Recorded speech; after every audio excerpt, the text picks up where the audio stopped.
Welcome back to the deep dive.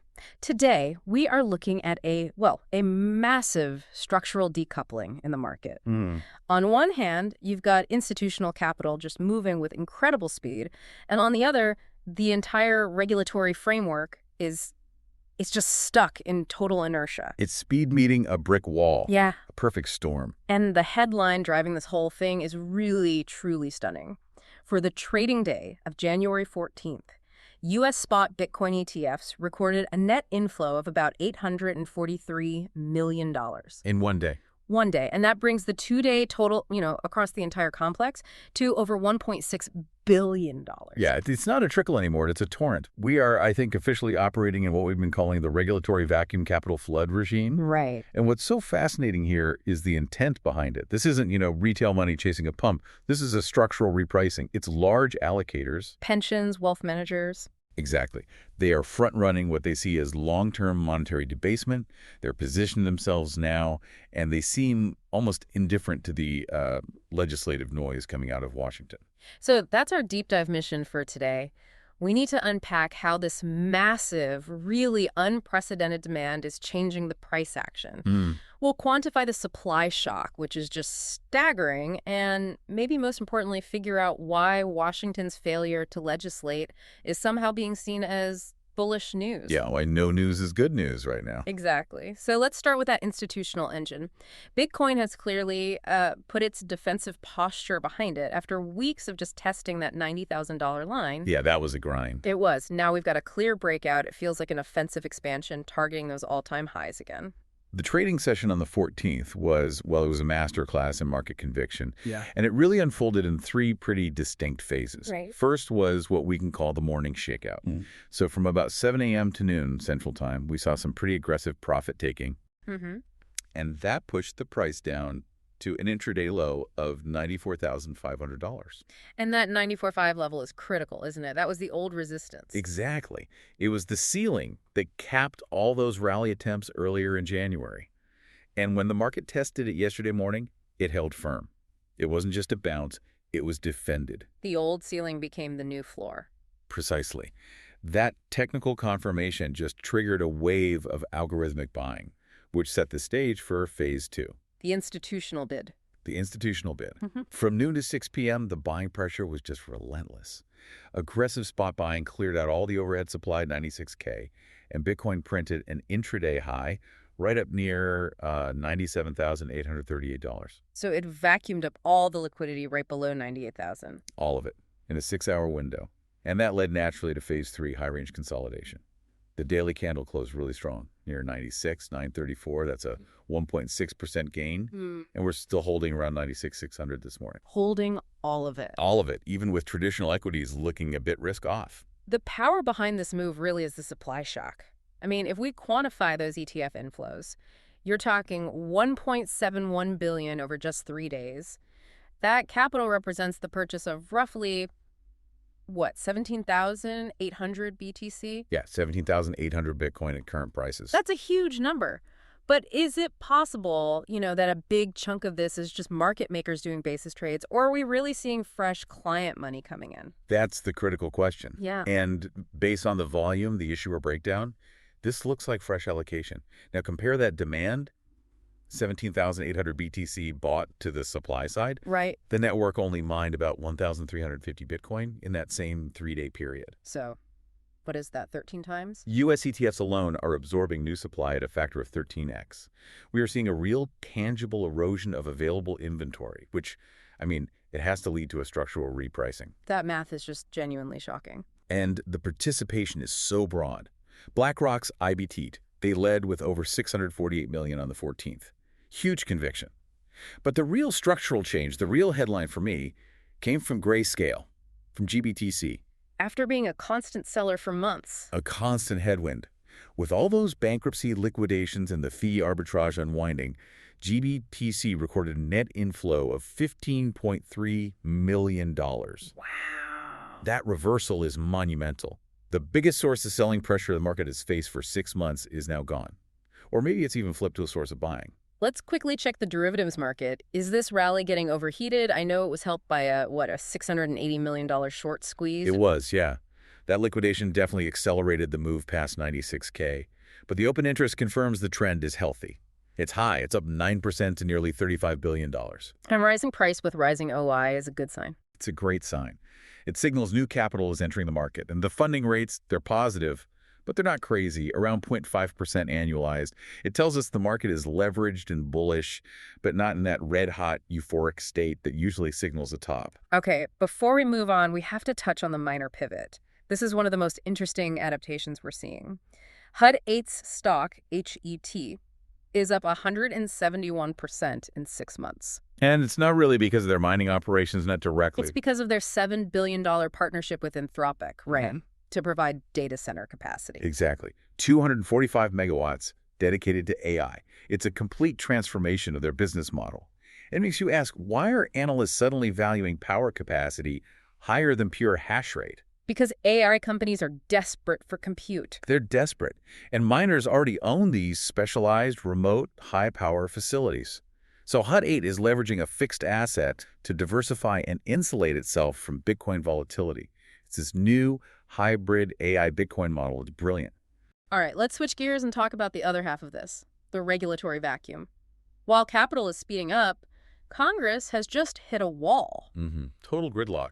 The Senate Banking Committee just indefinitely postponed the markup of the Digital Asset Market Structure Bill, the Clarity Act, which was supposed to happen today. Yeah, and the catalyst wasn't really politics, not on the surface. It was a full-on industry rejection. Coinbase publicly withdrew their support. Right. Their CEO said the current draft was materially worse than the current status quo. Which is a strong statement. And the market heard that and basically breathed a sigh of relief. The interpretation was, no bill is better than a bad bill that could cripple the industry. But I have to ask, if all this institutional money is flowing in, how can they really be indifferent to future regulation? I mean, if the rules involve a ban on certain products or, draconian surveillance, doesn't that limit their future options? That is the tension. They're indifferent today because the main structural hurdle, the ETF, is gone. But you're right, the future rules matter immensely. The reason the industry rejected the Clarity Act was because of these so-called poison pills that were tucked inside. Let's break those down. What were the provisions that caused this rejection? Well, the first big one was a stablecoin yield ban. The draft essentially prohibited platforms from paying any kind of interest on stablecoins. So a direct shot at earned products. A direct shot. It would have frozen innovation in that whole sector. And then the second, and arguably more dangerous, was the scope of this draconian DeFi surveillance. Okay. It wanted to impose full Bank Secrecy Act compliance KYC, AML on decentralized protocols themselves. How is that even possible? It's not. Critics argued it's technically impossible, or if you could do it, it would grant the government unlimited access to financial records. It would have killed permissionless innovation in the U.S. flat out. So it's very clear why the delay was celebrated. For sure. And if we connect this pause in the U.S. to the bigger geopolitical picture, the contrast is pretty stark. It really is. While the U.S. stalls, you've got Russia's State Duma advancing a bill to normalize retail crypto access. They're treating it as everyday finance. And they're proposing a limit of, about $3,800 US? Yeah, 300,000 rubles, subject to a knowledge test. And the strategic intent is obvious. While the U.S. argues about surveillance, Russia is using normalization to facilitate cross-border settlements. Bypassing Western sanctions. Using Bitcoin as a censorship-resistant layer to do exactly that. The vacuum in the West creates opportunities for everyone else. This influx of capital, it also exposes cracks in the ecosystem. All the speed puts incredible stress on the underlying networks. It does. And that fragility just reinforces Bitcoin's core value proposition. Case in point, the SUI network. A high-throughput Layer 1, it suffered a catastrophic 6-hour consensus failure this week. 6 hours. Can you imagine a major bank just freezing all accounts globally for 6 hours? It's unthinkable. And it froze over $1 billion in on-chain assets. $1 billion. Transactions stopped, dApps were dead, all because of a bug in their transaction scheduling. And this is their second major outage since they launched. And this kind of failure, it forces that conversation about reliability, doesn't it?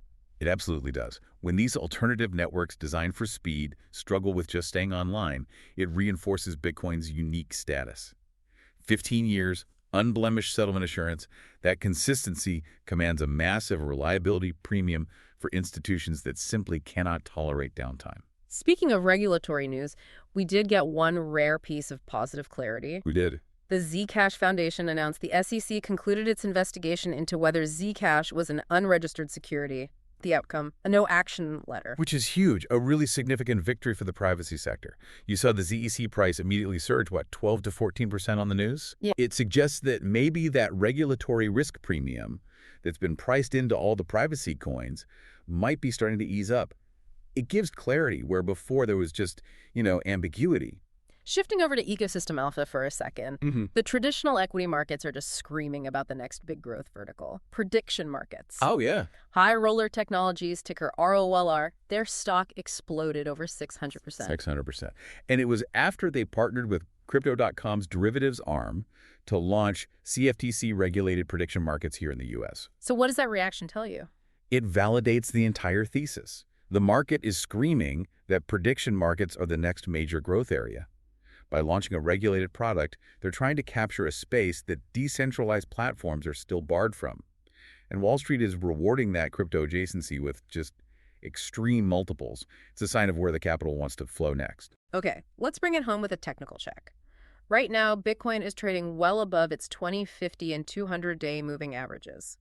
That 50-day EMA near 91,600, that feels like the macro line in the sand. For sure, the uptrend is rock solid. But we do have to address the risk. The daily RSI, the Relative Strength Index, is sitting near 71. So, firmly in overbought territory. That sounds like a flashing red light for a pullback, doesn't it? It sounds like it, but not necessarily. What's so interesting about Bitcoin is that historically, in these strong vertical trending markets, it can stay overbought on the RSI for weeks while the price just keeps appreciating. Okay. What cautious traders are watching for now is a bearish divergence. That's when the price makes a new higher high, but the RSI fails to follow and makes a lower high. That would be a signal that momentum is finally waning. So let's map out the critical levels then. What are the key numbers everyone should be watching? Okay, primary resistance is right at $98,000. That's the level that rejected the advance yesterday. A clean, high-volume break there, and the path is clear to the big psychological $100,000 barrier. And for support. Immediate support, the zone that has to hold to keep this breakout structure intact, is between 94,500 and 95,000. And then the critical macro support for the whole bull thesis remains that 50-day EMA down near 91,600. And for forward guidance, what confirms that we're really in this new aggressive institutional phase over the next couple of days? Continued, sustained ETF inflows. If we see those inflows stay over 500 million for a fourth consecutive day, that signals we're in a fully committed parabolic phase. We're in what you could call the institutional put phase. And what do you mean by that, the institutional put? It means institutions are buying so aggressively, they're effectively setting a floor under the price. That regulated demand is starting to dominate every other market variable. So today's deep dive really confirms our core thesis. Institutional velocity is just rewriting the market structure. The market is structurally bullish, and that legislative delay has, for now, lifted the regulatory ceiling. It's letting the capital flow freely without the burden of bad laws. Exactly. And as we wrap up, here's a final thought to mull over. We noted that institutional ETF demand is absorbing new supply at a 13x rate. At the same exact time, you have miners like Hut 8 pivoting their energy capacity away from hashing and towards AI. So if a significant part of the mining sector decides that selling energy to AI is just more profitable or less volatile than pure Bitcoin mining, what are the long-term unintended consequences for the fundamental supply dynamics of Bitcoin? Do we see the effective rate of new supply shrink even faster than the halving already predicts? Something to think about.